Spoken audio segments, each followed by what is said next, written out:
Well, hello there. It's another day. I'm Jim Harrington. And I am Bill Knight. Hope you had a great weekend, sir. It was a nice weekend. Beautiful weather where I am. How about where you were? Beautiful weekend, which was nice for Mother's Days, and So I understand you tried to get something to eat, and the places were packed, huh? Holy smokes! Yeah, well, obviously, my mom is long gone, bless her soul, but you do I like still a tribute lunch to your mom. I understand that; it makes sense. Yeah, and I mean, look, I've got sons and daughters and whatnot, but the local ones, they got their own families thing going on and traditions and stuff like that. So, dear old dad's not a part of that, and that's fine by me. And I had places up north to go, but not this weekend. So I said, well, you know what? I'll get up, have a nice leisurely day, do a few things around the house on the internet. And then around 11 o'clock, I'm just going to go out and, I know a couple of nice diners. I didn't want to go to, like a big box Perkins or a Denny's, or something like that. I wanted something where a little bit more, ambiance to it, a certain je ne sais quoi, as they would say. And, where they make, when you go in, you get a nice meal. Yeah. And so I get there, like I said, I left at 11 o'clock. I get there 11:45, something like that. And I walk in, the place is crowded. And they go, well, we close at 1. Okay. Yeah, we close at 1. That's funny. That's like saying, yeah, you can come in, but you got to eat fast. Yeah, and that's exactly what I understood. And I'm going like, I see that. So there's going to be a wait for the food. Yep, we close at 1. Yeah, at 1 o'clock, we pick up your plates and you're done. Yeah, because we're going home. Yeah. So I went to 2 more spots that were like, and they were the same thing. And I just said, you know what? Yeah. So my Mother's Day lunch, brunch, dinner, whatever you want to call it, was a latte and a bear claw from a quick pack store that I drove by.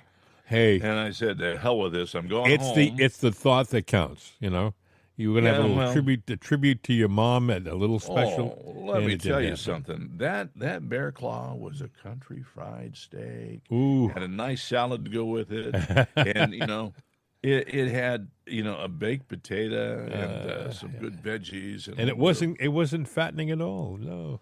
And pears in a bowl and a couple of cups of coffee, in my mind. Yeah. But it was a bear claw. In a latte. Well, that's what it was. While you were eating your bear claw, there was a lot of things happening in the news. You probably heard about it. Yes, there were. Apparently, Scott Bessent has got a breakthrough deal with China. I don't know whether it's rock solid yet, but, when it first came out, the news, and this is why you got to step back. Every time there's a breaking story, give it a little time to settle, because it's not always the way they want you to think it is in the beginning. Apparently, they're close to a potential end to the, this short but uncomfortable tariff war that has been going on with us and China, and but it's close. I don't think it's actually a done deal yet, but it could happen, I guess, this week. So, right. Which is good, and it makes sense. China makes a lot of money off of us, and better for them to have something coming out of the U.S. than nothing at all. And but the nice thing about our tariff situation is they've got to sell our stuff in their country too. Yeah. So, but go ahead, Bill. Well, I was going to say, yeah, I saw that. It remains to be seen. I mean, we always bitch about the weekends and the left news, and it's very obvious what they want to do. It's basically hate speech. They want to sit there and take a narrative and put a negative spin on it with a couple of zingers and jabs, and that's it. That's news for the weekend. They want to bully us, poke fun at us, and get us down. All this negativity, because they are the party of negative energy, and it's sad. But I also understand too that what's going on with the left news, they're in a tirade because they can't keep up with Trump. And I realized this is actually an agenda, not an agenda, but part of his method is like, okay, you know what? I'm going to flood the field with all kinds of different stories in different directions. I'm thinking about this. I'll float that story out there. No, I'm really thinking about this over here. Put that story out there. And they can't even chase their own tail. They're just going, they can't keep up with it because, legacy news is in this cycle of just one thing at a time. Yeah, they take a week to put their little spin stories out there. And Trump is throwing curveballs two, 3 times a day. I know. It's true. And I love it. Driving him crazy. The guy is a character. This thing with China could be a rock solid deal very soon. Keep an eye on it. It's walking in that direction. Other thing that happened. This happened yesterday afternoon. He came out with a teaser announcement on Truth Social. Did you see that? Yeah. He was like, something really big is going to happen real soon, and I'll let you know. Something.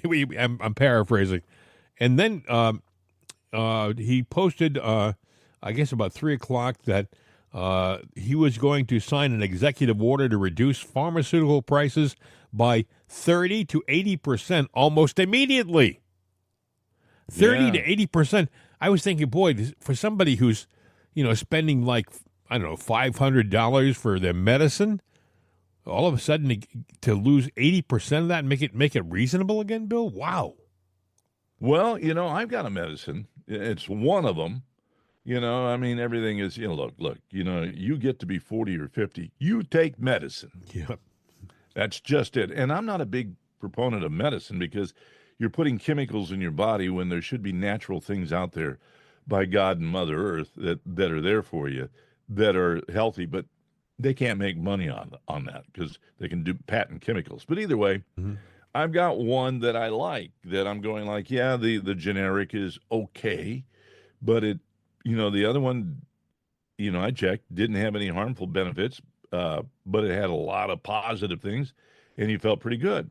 And, after the first of the year, started in January, before Trump was in office, all of a sudden it went from the copay of like $21 to $675. Wow. And I sat there and I said, where's that generic? Yeah. Yeah. I said, what do we do? And they said, well, you can go back to the old one. He goes, I don't much like it either. And I know you don't. I'm going, put me on it.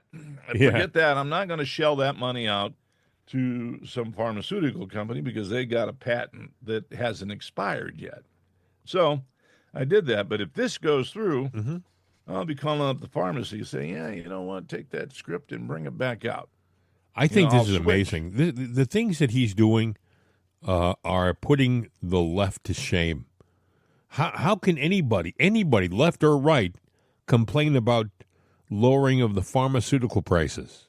Well, the left was sitting there bullying and everything about, the pharmaceutical, trying to blame their past bad on Trump before he got into office and saying it's his fault. And that's their narrative. I guarantee when he comes out later today and it's effective, if it really does happen, there will be so many lefties and maybe a judge that'll come out of the woodwork going, oh, that's not fair. I made a ruling, can't do it. Democrats will poo-poo it all the way because it didn't happen under their watch.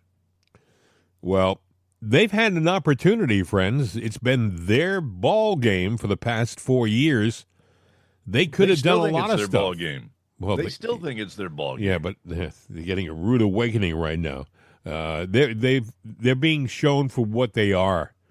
They are being shown for being the frauds that they are. I mean, Biden came back out of nowhere, started making appearances on things like The View to let the world see him for what he is, and we all did. They may clap and applaud in the ABC studio in New York when he's there, but people who are watching on television, there's no hiding it. The thing about a TV camera is it gets right in your face. It gets kind of intimate. When they have what they call a medium close-up of somebody, it's like sitting right next to the guy. You can almost smell him. You can hear him breathing. That's how close the camera is. Mm-hmm. So in the audience, they may be applauding Joe, and they're about 30 feet away from the guy.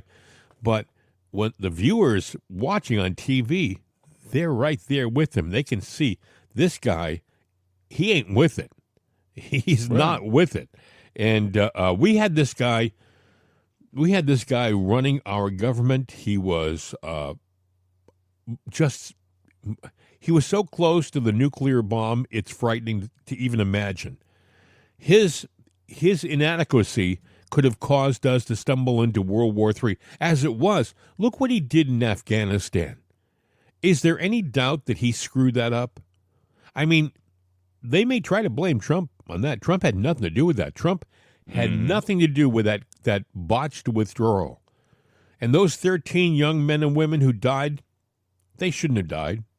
And they may not have died had Trump been in office, because he had a different plan. He didn't just cut and run like Biden did and then have all of his chiefs of staff and stuff tell how great it was. Oh, John Kirby getting out there and saying this was the only way to get out. No. There was a planned removal of troops that Trump had planned on executing when he was in his second term, and they were going to do it right, but they were going to get out. But Trump said I was going to hang on to Bagram Air Base. That wasn't going to be left behind to the insurgents, to the Taliban. And you know what Taliban did? They gave it to the Chinese. So right now, free of charge, the Chinese are occupying a strategic air base with the best runway in that area of the world. You can land the heaviest of airplanes on that runway. It's being occupied by the Chinese because Biden screwed up. And I'll never forgive him for the fact that he left $89 billion, with a B, not M, $89 billion worth of our best equipment. They don't mention this very often, but I'm going to do it here. The night vision glasses, that alone is enough to... The guy should have been you can't court-martial the president, but I mean, he should have been impeached for that. To leave, they were apparently the most sensitive, high-tech night vision goggles out there. He gave them to the Taliban. And the Taliban, I'm sure, turned around to the Russians and the Chinese and said, here, can you back-engineer this? That technology's gone now. They've figured out what we're doing with those glasses. And you may say, well, it's only glasses. Well, it's what makes us better fighters at nighttime in the dark. When you're using the night vision glasses, you literally don't need flashlights. You see with the light from the stars, and it's nothing special now. We all got them, thanks to Joe. Yeah, well, he gave a lot of things away, and he had money for our airports. He did, Buttigieg did. We have Kamala, if she would have gotten in, did, but they did nothing. But apparently there was another mishap, failure at the Newark airport again. Well, yeah, there was. They got problems there too, and I don't know, Bill. I mean, at our fastest, can we rectify that in under 2 years? No, because you've got now, they're a busy airport, but we've got a lot of busy airports, even small airports. And sadly enough, there's enough time under the belt. People will sit there and the news is ready to pounce. If something terrible happened now, well, he's been in office for over 100 days and he's done nothing. We're already getting everything together, but it's going to take a while. And then somewhere along the line, somebody on the left will throw a wrench in the monkey works to stop it or slow it down. We should remember how we got into this mess and how we're not able to get out as quick as we can because of what the left is doing. It's sad. I want to remind everybody that it's only been a little over 100 days, that President Trump has only been president for a little over 3 months now. Everyone talks about his presidency like he's into his third year, and he's just getting started. So you got to cut him some slack. The media will never cut him any slack. Absolutely not. And by the way, he's still, he's putting them in their place. I like that. I like that. He's not allowing them to make ridiculous assumptions in their questions and stuff. He's setting them straight, and I think he should, because no one else is going to do it. President Trump is not going to have someone come to his aid, to help straighten out the media. The only person that can straighten them out, it's him. So, hey, by the way, I want to remind people at this point, if you get a moment, please spread the word about the show and like and share it, please. Okay, so we're talking about President Trump and this beginning to his term. It's only, like we say, a little over 3 months.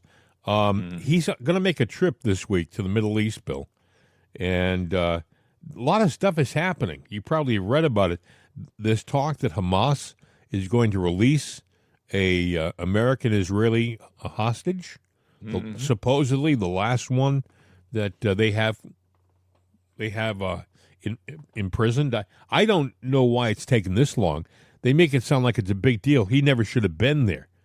They should have given him back long ago, but I guess better late than never.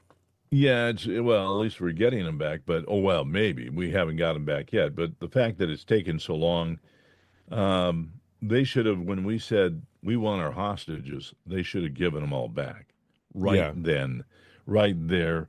We might not even be in the mess that we're in right now with them had they just said, okay, here you go. But it didn't work that way. No. He's going to go to the Middle East, and there's other things that are happening also that are interesting in that region.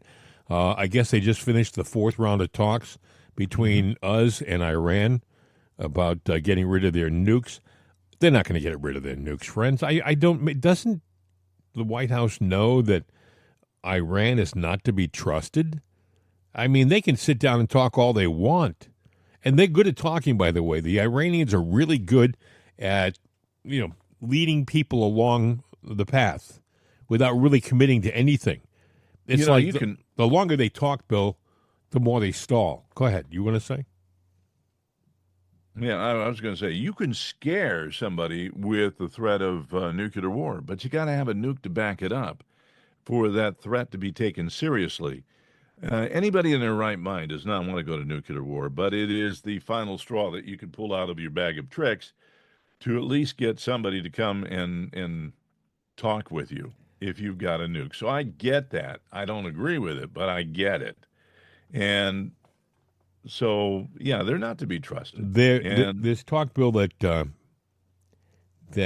there's been a falling out between President Trump and Bibi Netanyahu, the Israeli prime minister. I don't believe it's as big as the press wants you to think it is. I mean, they've been friends for years. They really have. I think what they're saying is that Israel wanted to lead us into some kind of a ground conflict with Iran sooner rather than later, even though we didn't want to get involved like that. And apparently Trump set him straight based upon the stories that I've seen in the media. But I would be willing to bet there's a lot more to that story, and probably it's not what you're hearing. I just don't think that their relationship is that fragile. I mean, Netanyahu and Trump.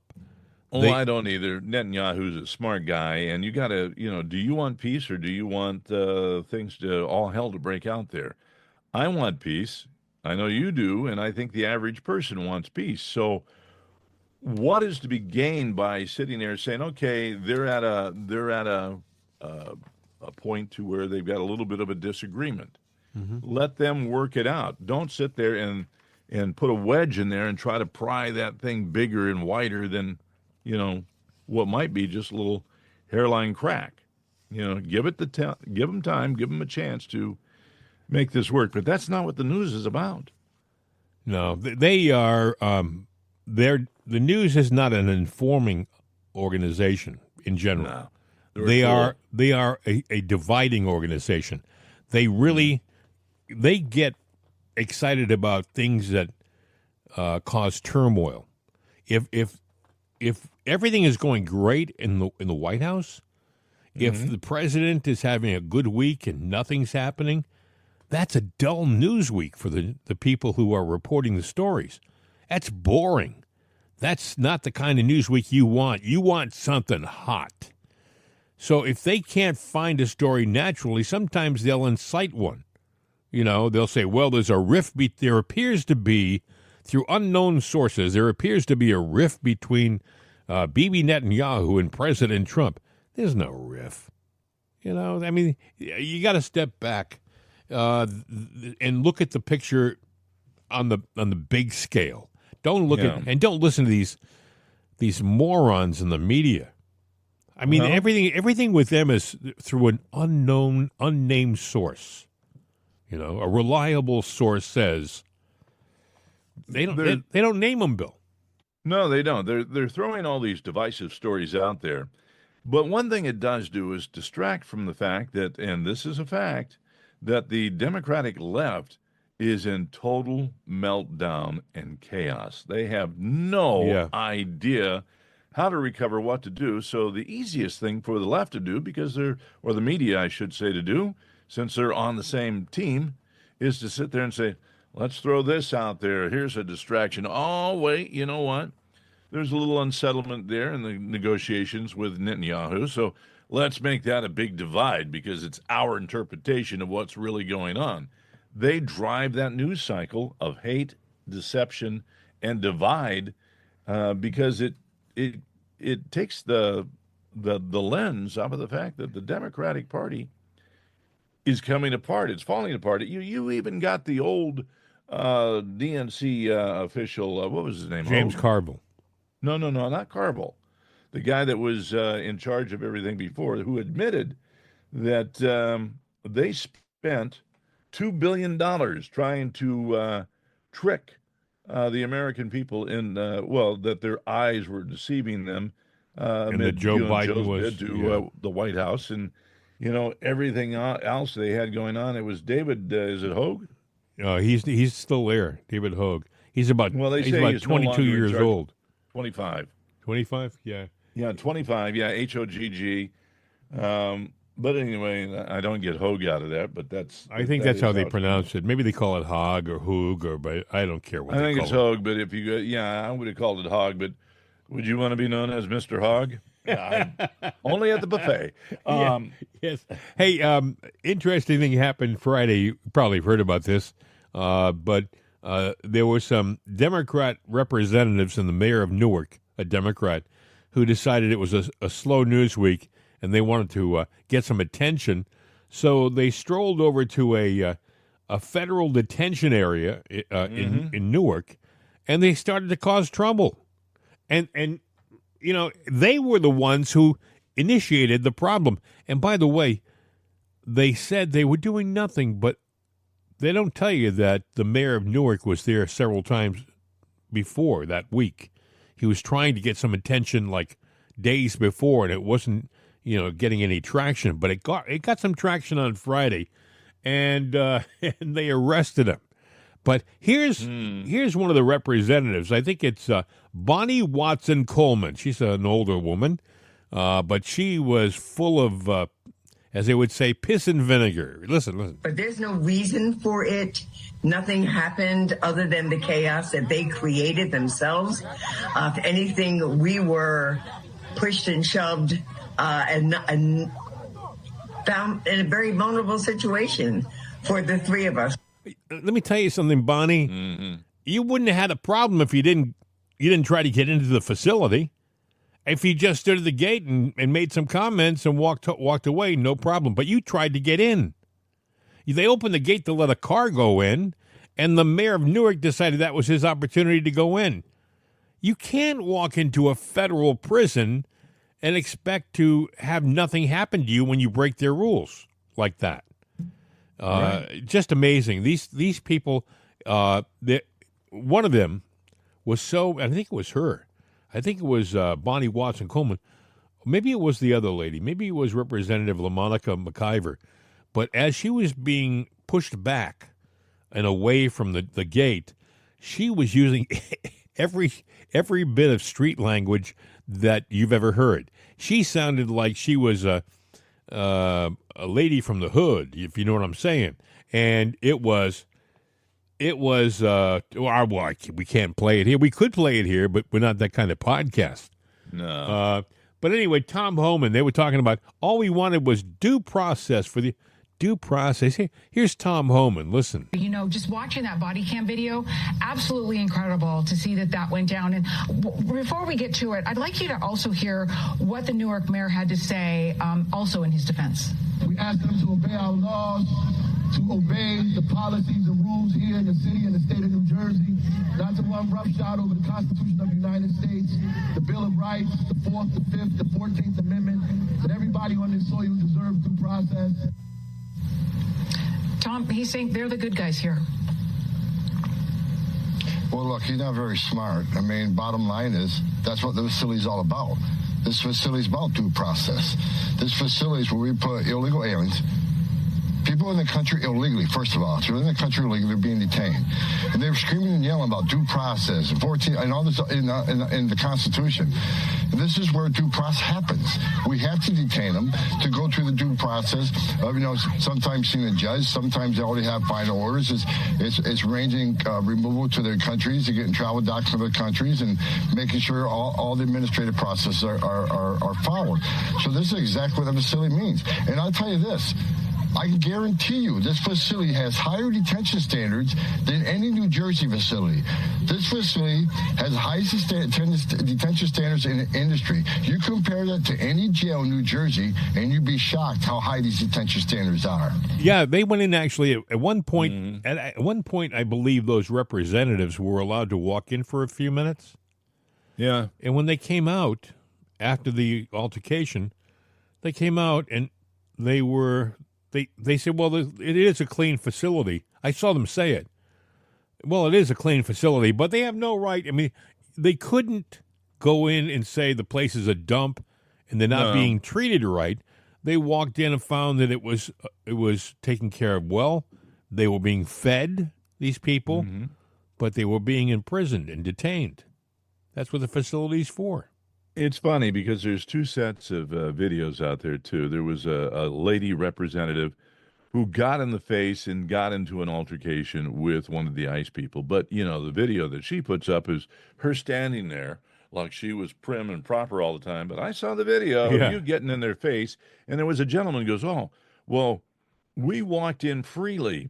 Yeah, maybe. But then there was a video there where you sat there when they opened the gate to let somebody from ICE go through. You ran around in. You snuck in, kind of blatantly obvious. And they're sitting there trying to say, oh, you can't manhandle us. We're official representatives. Yeah, I'll have your job. Yes. Yeah, and AOC went out and put out a video on that. You think you can do this? You got another thing coming.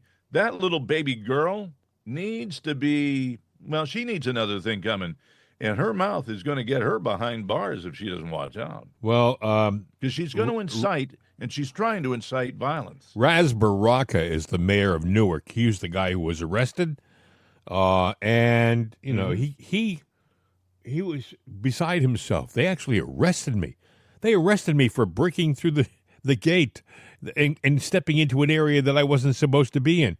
These people, either they're the dumbest people in politics, or they're just revolutionaries. But they weren't revolutionaries. The signs and say dumb. No admittance. You can't walk beyond this gate. The gate is locked. There's a guard post. You're not allowed in that facility. It's a prison, for gosh sakes. And these people think that they have, because they're representatives, that they have a right. When President Trump was being tried in my opinion, unjustly. There was with that Letitia James nonsense where he was found guilty. There was no victim. He paid off. The bank said he was great. We want to have him again as a client because he paid us on time. We got exactly what he promised he'd give us. And even with that, the Democrats decided to find him guilty. Well, it was New York, and that's how they do things because they're corrupt. in New York. That's why, Bill, by the way, I think it's a slam dunk case with Letitia James. She broke the law, but it's New York, and she may very well get off. Yeah, she probably will, but here's her problem because she came crying over the weekend. There might be a story out about that too coming up soon. But apparently what she's doing is she's begging Trump, who has just sat there and blown her off, that she got an award in a stacked court case that was not fair and like 400 and something million against Trump. Right. She brags about it. Now she's begging for the money. You see, one of the things that people don't understand is that New York is a sanctuary city. It's basically a sanctuary state, but a city, just like Boston and all these other places. What do they all have in common? They're all going broke. So, they are going after people, that have money, and they want that money so that they can fund their sanctuary city. And right now, they are desperate and strapped for cash. And she can't believe Trump is basically, giving her, the high five, missing a few fingers. And I don't blame him. I wouldn't either. No, I think that case, that situation isn't over yet. And if I were Letitia, I wouldn't stand by the mailbox waiting for that check to arrive anytime soon. No, she wants to fund New York City, sell her properties that she did illegal loans on, take that money, and fund your sanctuary city. So, with all that's going on right now on the left, the Democrat side, and by the way, it's James Carville. He's disgusted with the party that he was a political part of for decades. He was an advisor to Clinton. He was a political pundit for years.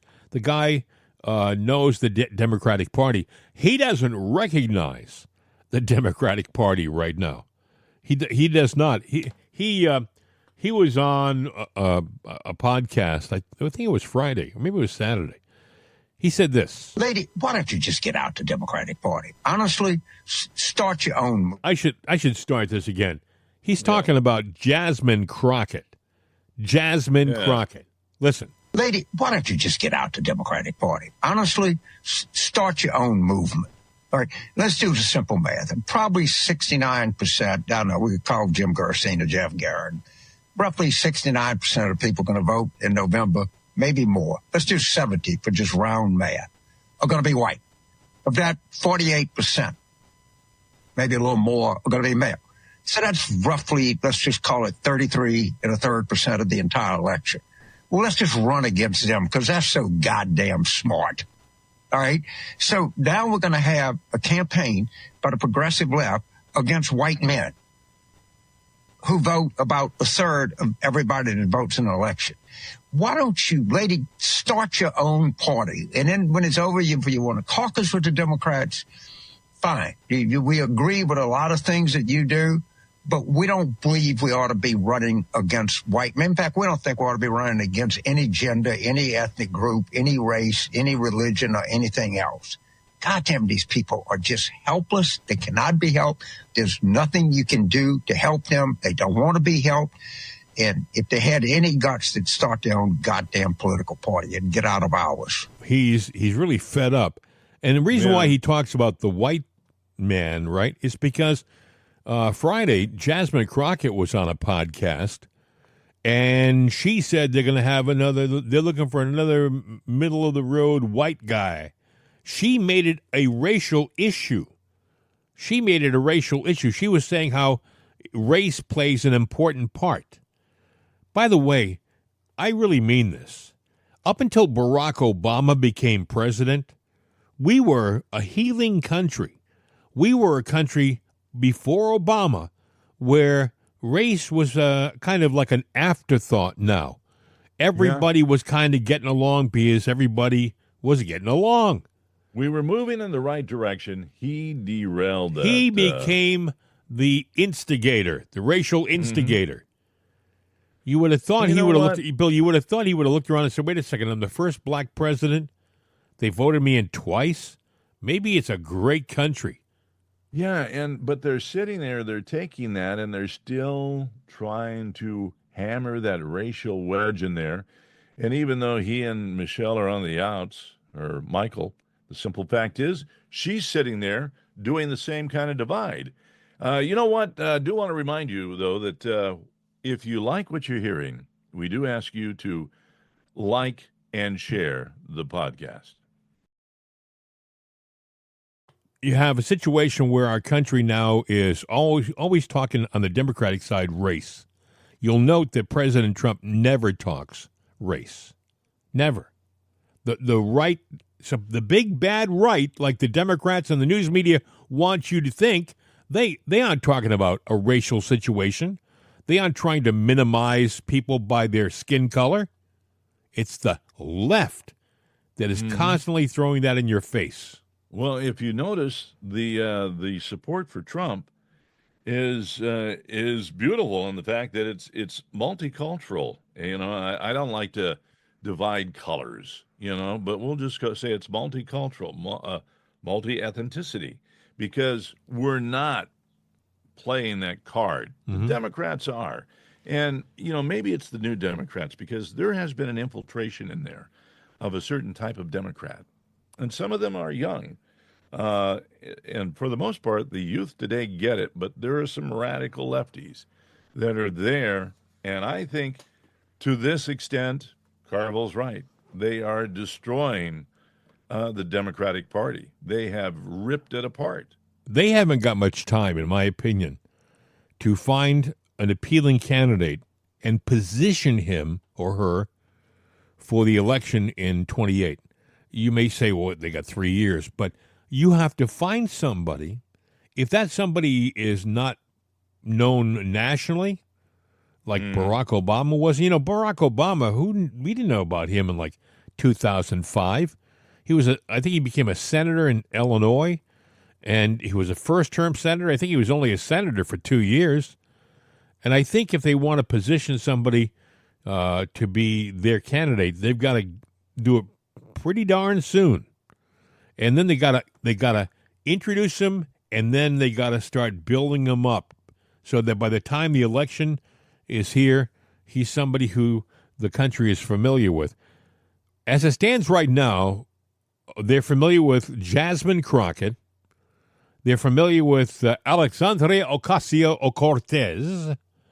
And who else? And Gavin Newsom in California. That failure who's got his state, how many billion? They got a $10 billion shortfall in their budget.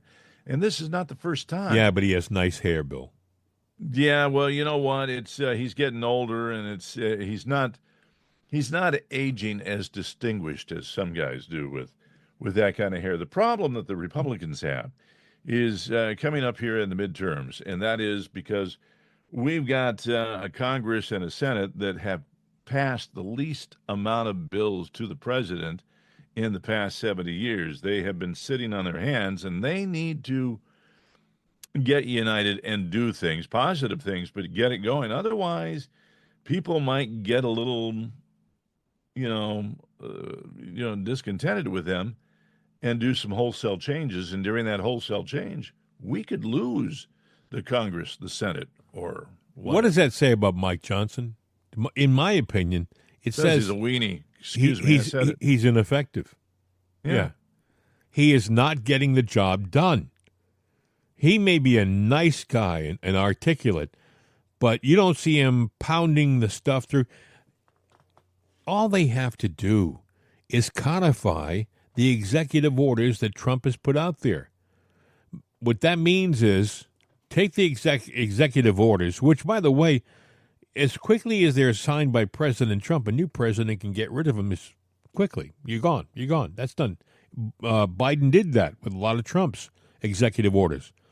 If Congress were really working in tandem with this president, they'd take every single one of his executive orders and make them law.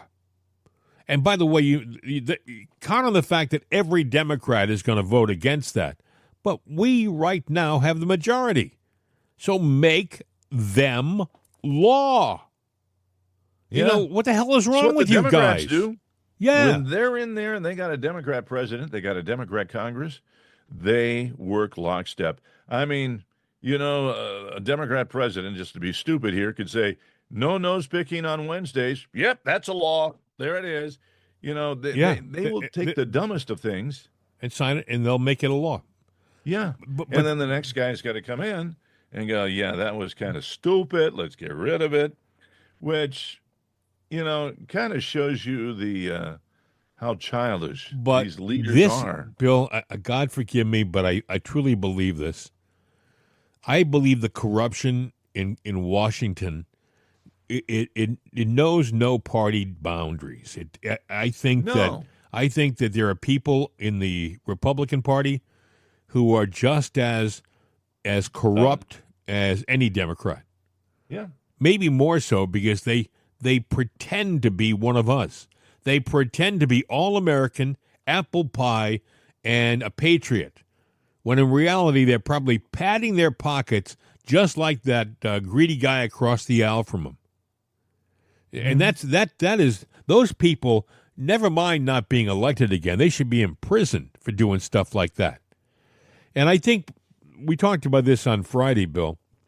Maybe it was Saturday, but one of those days. We have talked about the fact that they should consider suspending habeas corpus. That means that you don't have to bring the people into court. You can drop all that, and you do that when your country is on the threat of invasion or has been invaded. And people may say on the left, well, we haven't been invaded by any military. Yeah, BS. They sure have. We've been invaded for 4 years. We've had thousands, millions of strangers invade our country and disappear into our fabric. We don't know where so many of them are. Even when we hear Tom Homan say, oh, we know where they are, and we're going to get them. Let's be realistic, Tom. We're talking, 30 million strangers? You don't know where they all are. You just can't. The numbers are against you. No matter how many great agents you have doing the greatest work, it just doesn't. You can't be on top of that. So, I would suspend habeas corpus in a heartbeat. They're not going to vote you back into office, President Trump, so to hell with it. The heck what the Democrats say. Forget the fact that they're going to go bananas when you suspend habeas corpus. And forget the fact that the news media is going to call you a dictator. They're going to call you Hitler. They're going to do it anyway. I was just going to say it, Bill. They're doing it now. Yeah. No. So, yeah, I mean, just, wake up, smell the roses, and do what you're going to do. Just do it. And, our buddies in Congress and the Senate, pass it. Just pass it. Bill, it's interesting. We should point this out. We talked about this, the suspension of habeas corpus. Well, how long ago? We started talking a month ago? Weeks ago, actually. Yeah. A couple of months ago, we started talking about it. Nobody was talking about it. Mm-hmm. Nobody talked about suspending habeas corpus, but this little podcast. Mm-hmm. And all of a sudden, out of nowhere, it became an option. And and if that means that somebody out there in a position of power listens to our program and pass that along to the president for consideration, yeah. Did you say thank you? Yeah, thank you very much. Thanks for listening, and thanks for passing it along. Feel free to do the same. Feel free to do the same thing anytime you want to about anything we say here. Yeah. Anyway, Bill, interesting thing happened over the weekend. Man, we have got, if you think our politicians are strange. Oh, I know where you're going. Come ride a little train that is rolling down the track. Russian spokesperson Maria Zakharova responded to the latest incident in Europe. Apparently, President Macron of France, Merz of Germany, and Starmer of England were on their way, I think, to the Ukraine, and it was probably a long train ride. They were tired and needed to relax a bit. They needed to chill. Pick me up, maybe. Yeah, a little pick me up. Because it's a long, sleepy ride. So they were caught on video. I don't know if they saw this or not. Yes, I did. Macron, Starmer, and Merz were caught with a little bag of white stuff. Now, maybe it Was was... there a spoon there? well, yeah, as a matter of fact, it's funny you should say that, because I believe goodness. Mertz, when these guys were, and this is just speculation, but it appeared like they were a little stoned when the media came in. And they were giggly and laughing. Yeah, they it were was like, happy. hey, you doing, man? What's happening? Yeah. And they quickly grabbed the straw and the hanky. And the baggie. And, the baggie. And the spoon. Yeah. And they just sat there like...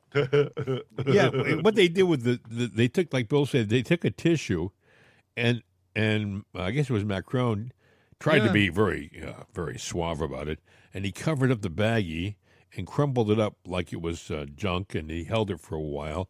And then, trying to look very casual about it, reached behind him and dropped it either into a wastebasket or something, or I don't know, into his luggage. Who knows?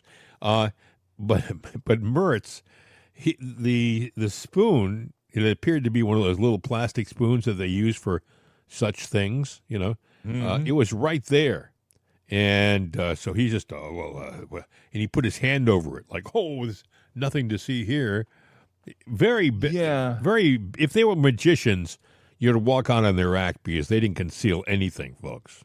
Look, the video is there. You can look it up, and you'll know they're guilty of it. I mean, it wasn't baby powder or baking soda. It wasn't sugar for their coffee or tea. No. It's not baking soda. We're gonna bake a cake. We need a straw, a hanky, a spoon. What else do we need for the cake? No, that's it. I don't know what kind of cake they were baking, but either way, they were baked. I can tell you that. The thing is this is the leader of England, the leader of France, and the leader of Germany. Well, it makes you wonder, what other leaders do we have in power? Now, we know Trump is straight as a whistle. Right. But, during the Biden administration, what was found? Was it baking powder? Oh, wait a second.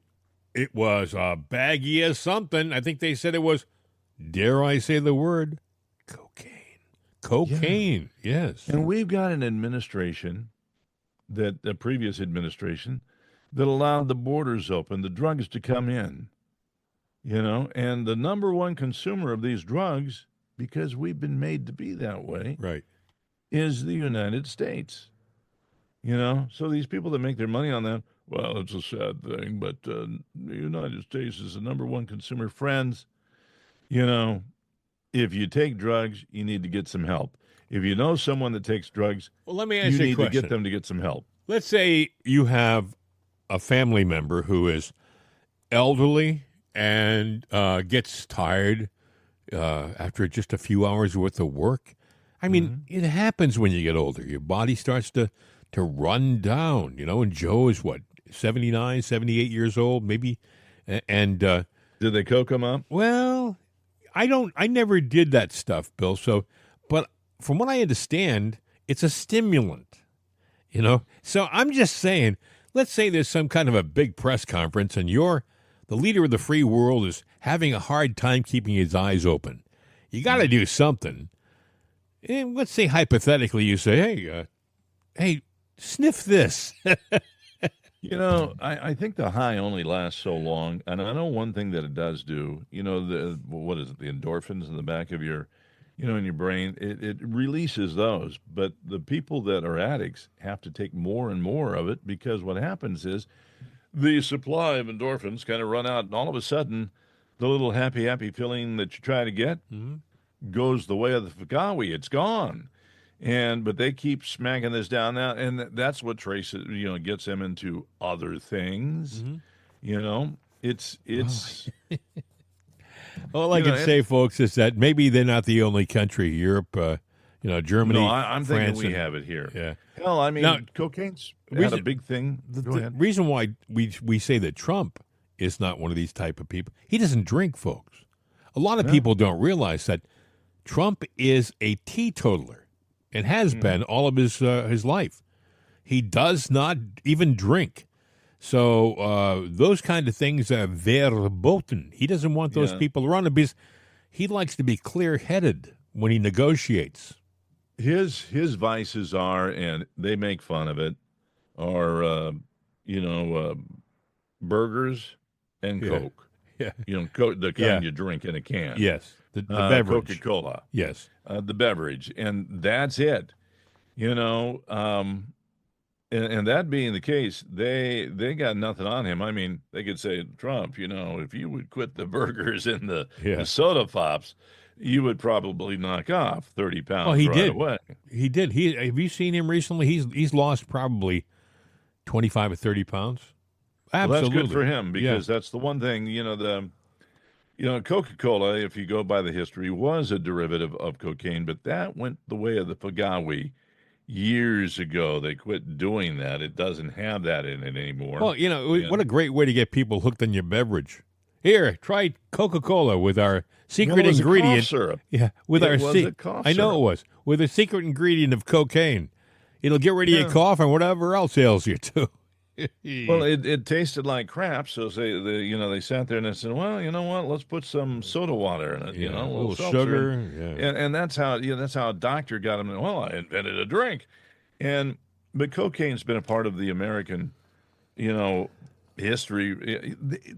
Farmers used to sit there, they'd go out on their cattle run, and they'd want to come home to a frisky wife, so they gave her snuff and a little bit of cocaine in there, and so.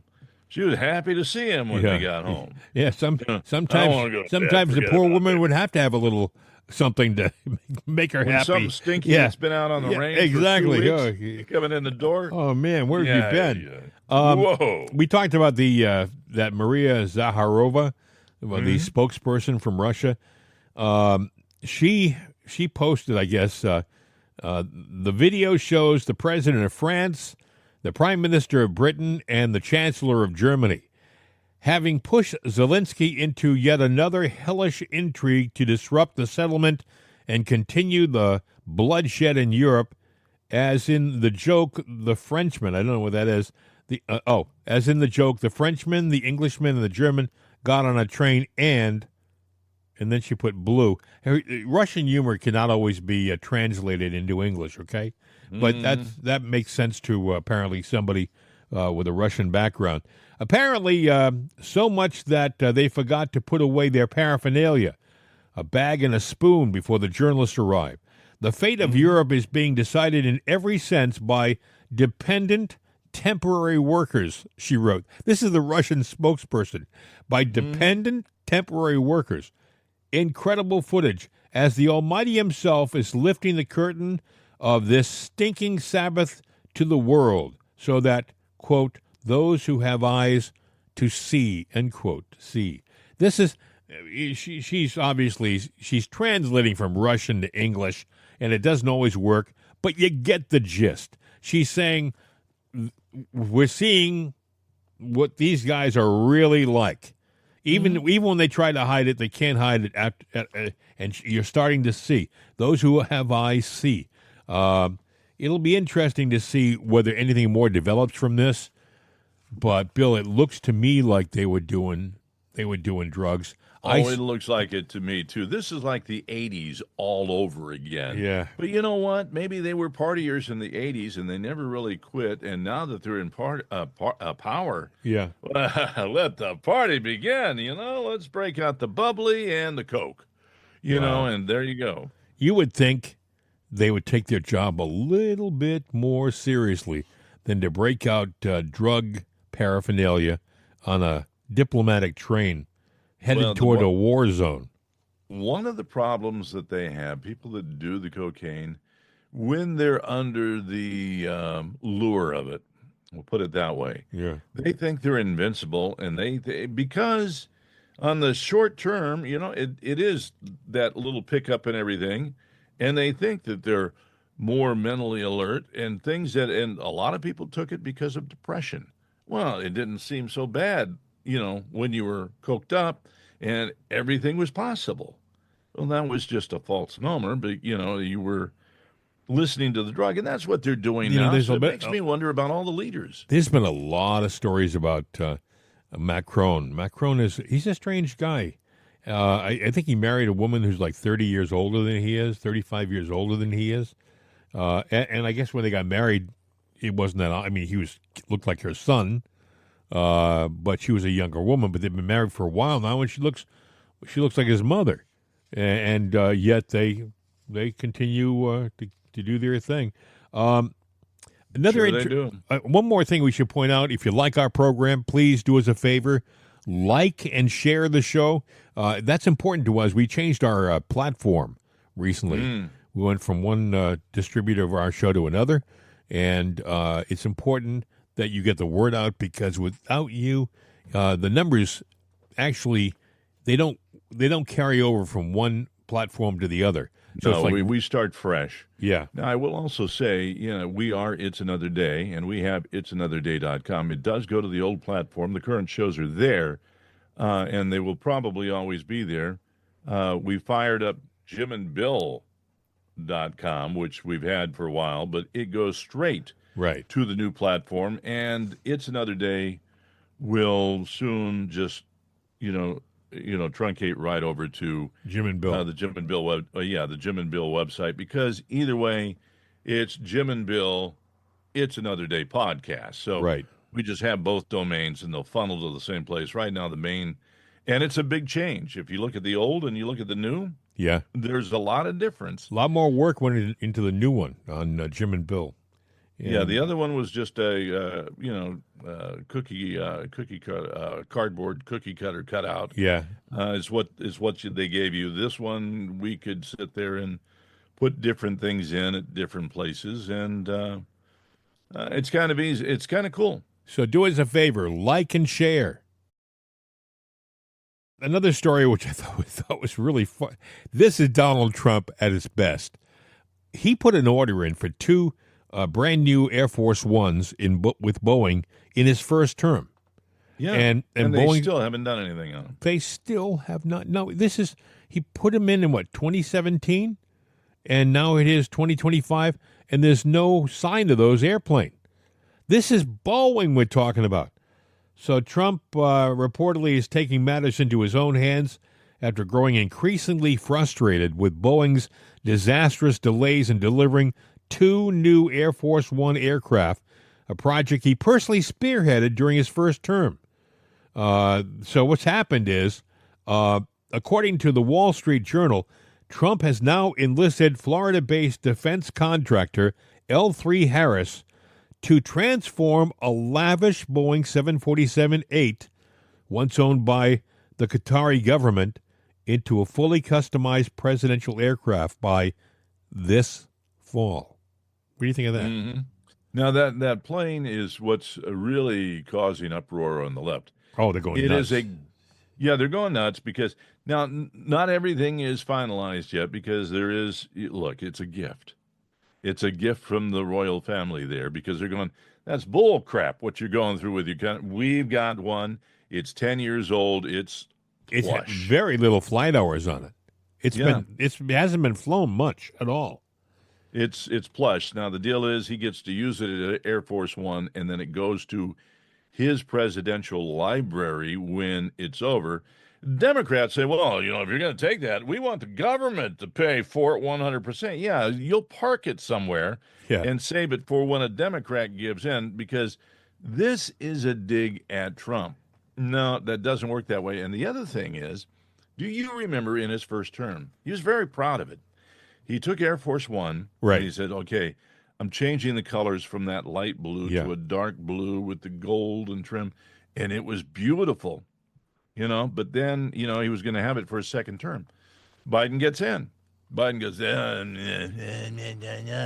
want the old back. Yeah, so, it went away. Yep. This technically is his. Yeah. And he can have it by the fall. Guess what I think it's going to be? Those bold, dark colors. Yeah. The aircraft, it says here, which has flown only a handful of times, is estimated to be worth upwards of $400 million and features gold-plated fixtures, private suites, and luxury lounges fit for royalty. And believe me, I'm sure what they're going to do now with L3, this private contractor, L3 Harris, is all of the secret stuff that's on the airplanes, they'll be retrofitted with that stuff. All of the defense mechanisms. He's not going to get on an airplane that won't be protected. Believe me. They got and this is Trump. Trump was the guy who, when the city of New York couldn't get their ice skating rink finished in Central Park for years, Trump said, "What's the story with that ice skating rink? Oh, we can't get the contractors to complete it. Oh, it's been years." Trump says, "I'll take care of it." Trump did it in like 2 months, and it was like top shelf all the way. That's how he works. He doesn't. No. Go ahead. What they're trying to say is that, they'll get the private communications in there, the strafing and things like that, to the anti, attack mechanisms. Right. They can get some of that in there, but it won't be like Air Force One. There will be things that won't be in there that are like Air Force One. Somehow I kind of doubt that. Yeah. The other thing it doesn't have is obviously the refuel and air capacity, but I would think, that's a retrofit. And because obviously when they bought the jets before, they were retrofits. But now he's going out to contractors, which the government did before, private contractors, but they've got a fire lit to get it done right. And I tend to say this thing is going to come out as good as, if not better than, Oh, absolutely. what's been flying now. So, but there's going to be a lot of boo-hooing today about it. That's going to be the negative hit story. But who else, what other president could sit there and say, I need a plane, and all of a sudden the world walks up and goes, here you go. But, you can't do it in the United States. I get the impression Democrats. that the Air Force Ones that they're on now, they're a little worn. The seats are 40 probably years old. Yeah, they've been flying them for a long time, and a lot of people have they've kind of relaxed on those planes, and they probably look the worse for the wear. I think the new planes, the one he's talking about, is really going to be special. It doesn't, by the way, talk about them not getting the planes from Boeing. I think those planes are going to be still working. He didn't cancel the order with Boeing. This plane is a gift. It's a gift to use as Air Force One during his presidency. Right. And then when he steps out, the plane goes to his person. Yeah. So you would say, oh, that's an extravagant gift, but there are actually loopholes around that now, and that's what they're working on. He had the Justice Department examine the entire deal before he announced it. He had the Justice Department look through every legality to make sure he wasn't breaking any law, and they said, "No, you're fine here. What you're going to do is great." And so he's going to get a brand new airplane, essentially, very low miles on it, and he's going to be able to. I think he's embarrassed by the one he's on now. Not that it's a bad plane; it was a beautiful plane when it was brand new. But like a lot of things, it just hasn't been maintained like it should have. So and you know what? There was an old joke that they like to do, the left did, because that's all they do. The mean hits and everything, like, we're going to have to fumigate the White House. We got to fumigate the plane. Well, I'm sorry, but, you've got an incontinent, mindless old man that was in charge of that plane for 4 years. Oh, I would fumigate that plane. And knowing some of the riffraff that they had on it, I would gut the inside of that plane and redo it. And Bill, they're getting it as a gift, right? $400 million gift. The Democrats, instead of applauding that, they're trying to make an issue out of it. And you know what they're not talking about?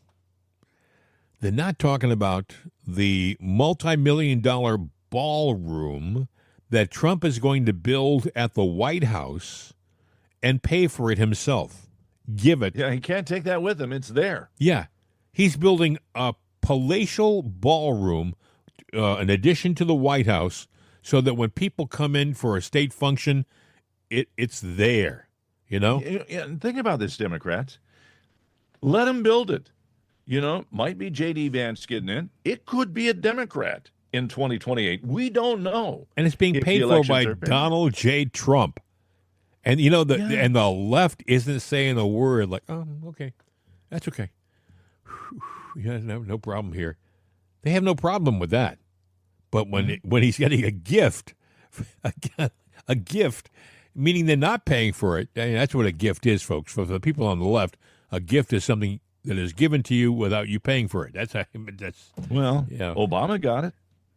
course. He got book deals for that. I can't have this during the presidency. Okay, we'll do this. We'll set this up. Yeah. And you don't even have to write the damn book. You don't even have to do the damn movie, or you can put your name on it, and you're going to get hundreds of millions of dollars. $60 million deal with Netflix to produce movies with his wife. And yeah. What have you seen? I think there was a documentary about Michelle, which went over like a pregnant pole vaulter. Yeah, passing gas in church. That's what it went over like. It was abysmal. And nobody watched it. And that when you watch it, folks, think $60 million. Yeah. And think It's crazy. He has a $10 million palatial estate on Martha's Vineyard. Beautiful place. I mean, absolutely spectacular. Right. It's crazy. Speaking of crazy, you heard it about McDonald's in D.C. now? Yeah, I have. Yeah, I guess you got to be 21 I- or older to get in. You got to ring the doorbell because the kids that have been going in there have been, doing riots and protesting in there. I said, Well, you deserve a break today as long as you're 21. Yeah. Otherwise, get in here. That's exactly right. But, do you blame McDonald's? I mean, these are business people who have invested thousands of their dollars to make a place work and be functional, and you have a bunch of high schoolers coming in, and they start to get into a brawl when they're there. I don't blame That's them. going to happen everywhere, though, because you know what? The left are becoming activists, and that's one of the things AOC and Crockett, they're all out there saying, you think you got another thing coming, and even the old goats, Maxine Water and Pelosi are out there, and Schumer are encouraging, everything, coming to fisticuffs. So, don't be surprised if you don't get challenged in public because that is where they want to go. That's true. So there might be other places, shutting things down. Well, look, saying, I can tell you, you don't have to go anywhere to get yourself a good hot cup of Jim and Bill's Right Side coffee. That's right. You can get that. You can be sitting in your house and have a great cup of coffee, flavorful, delicious. It is the perfect blend of the finest roasted coffee beans out there, and it's only available at one place, rightsideshop.com. Rightsideshop.com, which is, you can go to that directly at rightsideshop.com, or you can hit the button on it'sanotherday.com. There's a button on the new site too, right, Bill? Yeah, it's down at the bottom. It has a nice little write up and a big green button that says Shop Now. And it takes you right to the Right Side Shop, Can't beat where that. we have stuff. Can't beat it. It's right there. There will be some new stuff on there. I keep saying that, but Well, you've already been working on this new site, which is fabulous. A great site. If you like to read stories about what's happening in the news, this is a nice little place to go to. Great articles and great gifts you can buy your right-leaning friends. You can give it to your left-leaning friends, too, just to irritate them. That's fine, too. We have no problem. But Jim and I don't write the articles, by the way. RightSideShop.com is a delicious cup of coffee. You'll like it. It's available only in our gift shop, okay? Our online gift shop, RightSideShop.com. And we have Juan Jose and the Border Crossers to sing our little jingle. Wake up on the right side with Right Side Coffee. Oh, yes. Wake up on the right side. Right Side Coffee. This is a neat story, Bill. Did you hear about this? NASA may have just pinpointed the exact day Jesus Christ died. Did you hear about this?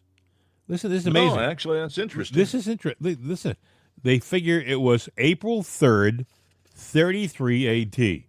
It says NASA scientists have calculated the date of a lunar eclipse occurred in AD 33 that may pinpoint the day of Jesus' crucifixion. And it goes on and on. They believe, based upon Scripture, it relates to that day, the 3rd of April. And I guess by doing some calculation of when a lunar eclipse happened, it falls on that day specifically. So that's kind of a big deal to know the exact day that Jesus died. Wow.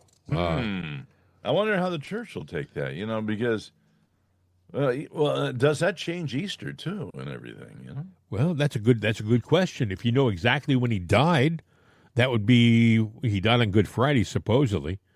Does it get rid of Good Friday? If they can guarantee that's the date, does Good Friday remain? I guess Good Friday would remain as a symbolic date. Yeah, but I would also think that if they assure that the 3rd of April is the date, it would become a holiday, a holy day.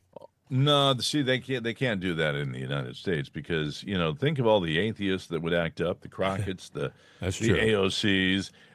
If you are Muslim, true. you probably don't want to go with that date. And Buddhist, I mean, why give Christians anything or Catholics anything? Why give them anything? Well, I'm sorry I brought it up. No, I'm asking, or I should say, why give us anything? Because I think it's great that, to know without any hesitation or doubt that we know the exact date, because by doing that, that further goes to solidify that he was here, he existed. Hey, we haven't had a new pope a week. Have you heard the story? He's only I think it was his brother? Yeah, he hasn't been in office a week. He hasn't tried all of his different robes and outfits yet. He's still doing everything as a first. And the left is already completely jumping down the throat of the Pope's brother. The Pope's brother is a guy named Leo. Not Leo, I'm sorry, Louis. Louis is from Chicago. He's a Chicago kid, Louis is from Chicago, and he talks to you like he's from Chicago. And don't tell me he posted a video. He did, but the thing about Louis, by the way, is when you hear him talk, he is a delightful guy. He leans to the right, folks. I'm sorry. I mean, if you are a leftist, I hate to disappoint you, but at least the Pope's brother is a conservative, big time. He was an officer, I believe, in the military, in the army. I think he was a major. He had a decent rank. I couldn't see the whole insignia, but it looked like it could be that he was a brigadier general for all I know. But he was in the service, and he is a conservative, and he posted a pro-Trump video online, and I guess in the video, and it wasn't him on the video, but in the video they used an obscenity, which I wouldn't use.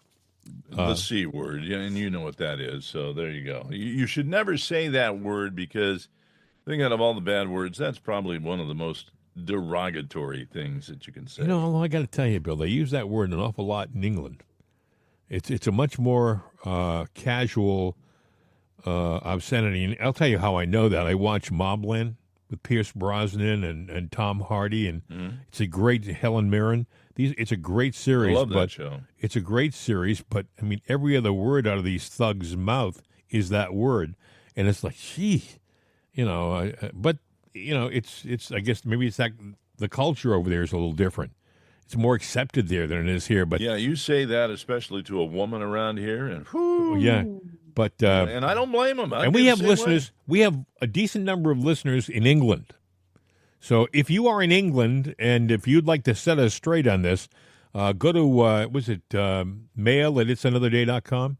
I would do mail at jimandbill.com. Okay. Get it right to us straight. I like that. Mail at jimandbill.com. Mail at jimandbill.com. And let us know the straight scoop on the C word in England, because over here it's vile, But anyway, it was in this video that he released. Now he's being condemned for being Satan, I think, for having done this by the left. But it says the far left media and their allies in the Democratic Party are in full panic mode after it was revealed that Lou Prevost, the straight-shooting Florida brother of the newly elected American Pope Leo the 14th, isn't just Catholic. He's unapologetically MAGA. Too bad. Oh, my gosh. Yeah, So- he lives in Port Charlotte, Florida, but he's from Chicago. What can I say? So I don't know what all this means, but I hope you're stocked up in toilet paper. Story that I read today is, Uh-oh. Are we ending the show with this story, Bill? No, I have one more. But, okay. No, I didn't want to end on a crappy note. But, Yeah. Go ahead. so to speak. But apparently they're saying, you might want to stock up like back in 2020. Could be a shortage because, now I remember the paper mills and, they used to Scott and all that was made here, but apparently Continental and a lot of them now are made in Brazil. But a lot of them are still made up in your neck of the woods. I mean, up in northeastern Pennsylvania. So I don't know, but apparently they're saying tariffs are going to be a problem, and it could run into a shortfall. I mean, if a good portion of the supply gets tariffed, it's either going to get really expensive, or the shelves are going to be bare. But the fact that the left is floating the story, isn't that what happened the last time? And all of a sudden there was no toilet paper. Do you remember the I can't think of her name. It's not coming to, and I know who it is. I can see her. She just gave her Tesla away. She's a singer. She just gave her Tesla away because it was politically correct thing to do. I'll think of her name after the show's over. But she was the same lady who was advising everybody during the pandemic to use one sheet at a time. That's what she was advising. You know what I'm talking about? I don't think I can't think of her name. I'll think of it. But I guarantee that she used more than one. Well, she's probably entitled, but she was saying to use one sheet. Just use one sheet. Be discreet about it. Be careful about it, but just use one sheet. That wouldn't work, folks. I'm sorry. It just doesn't. Become stinky. Yeah. And don't shake their hands. What's the other story you got, Bill? Let's try to rescue this. Okay. And I'm just wondering if it's going to happen. Zelensky, Putin, peace talks. You're talking about that in Istanbul? Mm-hmm. Thursday? I guess they're getting together. I mean, I think it. Well, I know that Zelensky said he's going to be there, and Russia, they shouldn't have an excuse. They should be there too. I think Russia will be there, but I'm not holding my breath for something good to happen from it. I kind of expect somebody has backed out so many times. Yeah. I mean, there's a Constantinople joke in there too, but we'll leave that one alone because I know that's touchy with you. No, God, I'm a historian, Bill, and Constantinople hasn't been Constantinople for hundreds of years. Okay, Istanbul, but not. Yeah, but Zelensky might get confused. Well, he'll be. I think he's going to go to Turkey, and he'll be there. Let's just leave it at Turkey. I don't think he's going to Greece because there's no Greece in Turkey. That's true, but you know what? There will be a turkey in Turkey. Okay, fine. That's true. Two of them, actually. Anyway. There you go. Anyway, I think with that, we can wrap this up. I hope you have a great day, whatever you're doing. It's going to be a busy week. Going to be a really interesting week with all these things coming down, with the deal, with maybe the China tariff deal will happen. And, of course, we're negotiating with Iran. I don't think anything's going to happen there. And then we got the president going to the Middle East. And then we got this thing with Russia and the Ukraine doing face-to-face peace talks. Going to be a crazy busy week. And I'm sure there'll be other things too, Bill. Yeah, I'm sure there will. There's only one thing left to do. What's that, sir? Hasta la vista, baby. We're out of here.